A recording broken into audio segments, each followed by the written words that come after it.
Okay, so it is a crime to be in a place that has beaches or a beach or some body of water without you taking the time to go see that body of water, to spend time by that body of water, to do your magic by that body of water.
The beach is the perfect place to journal.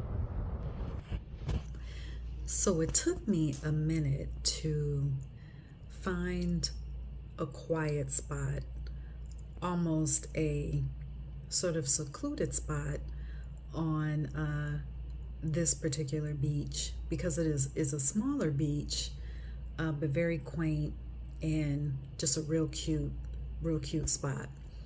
I got there early enough.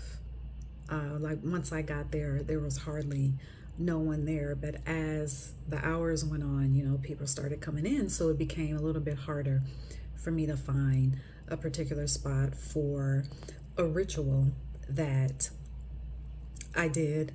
Did not plan on doing that, but we are in the middle of a waxing moon. And if you follow the moon phases, you know that a waxing moon indicates increase. Now, that could be increase of anything. So you have to be very intentional about using this particular phase of the moon, really any phase of the moon, but particularly this waxing moon, because the moon is increasing in energy.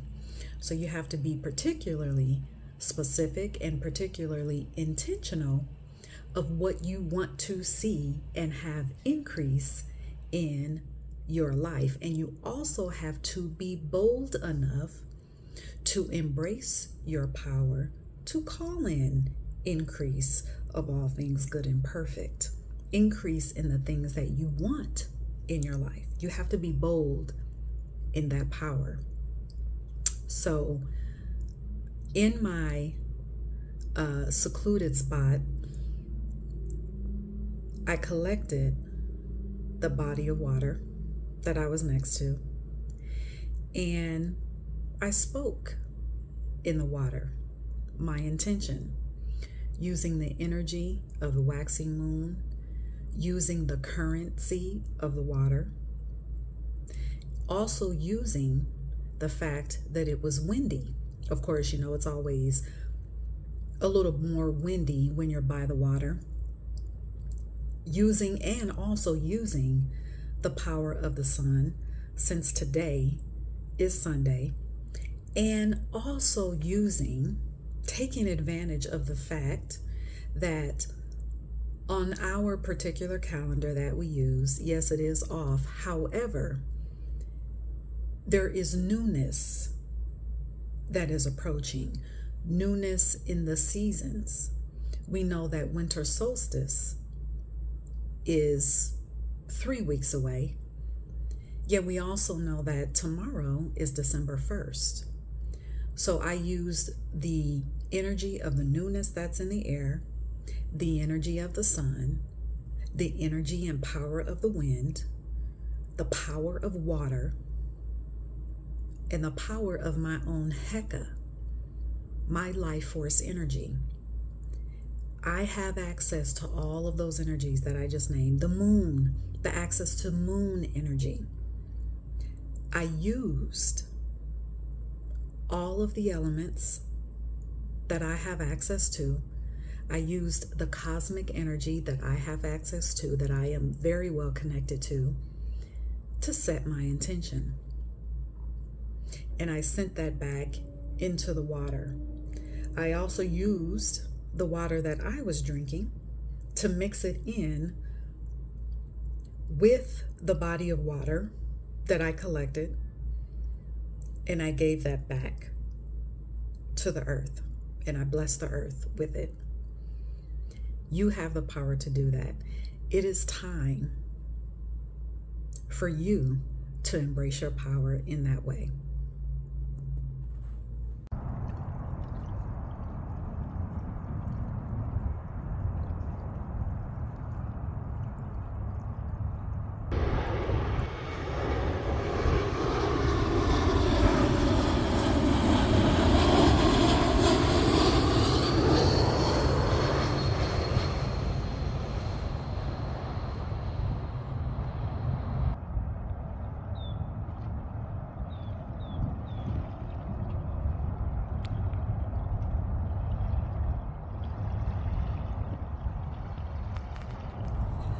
I always say that a part of your magic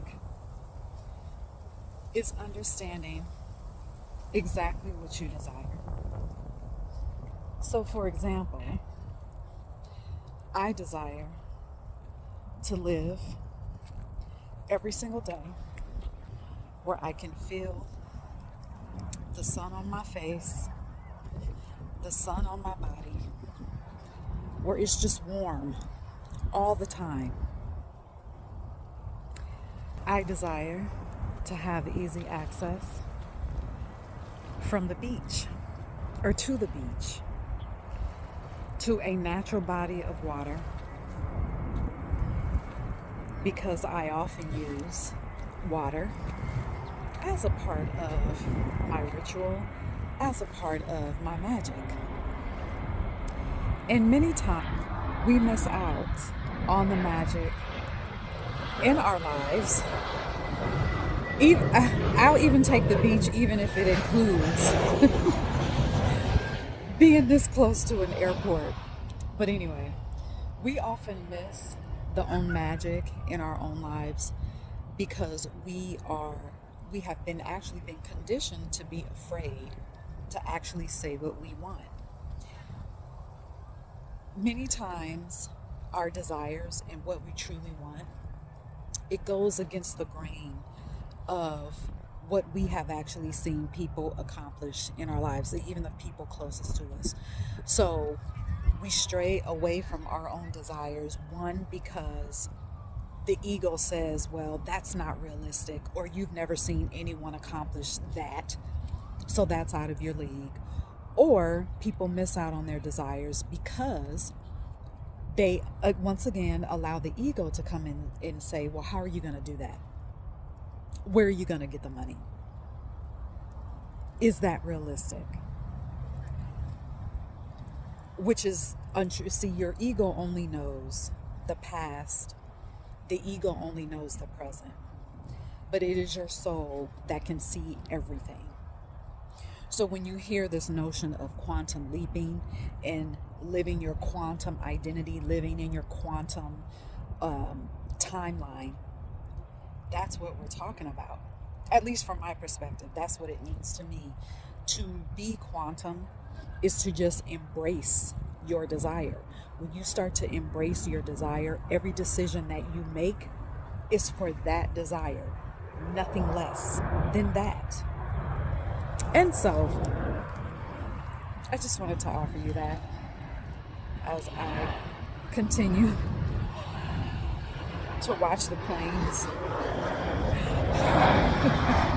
land and take off from the airport while I am on the beach.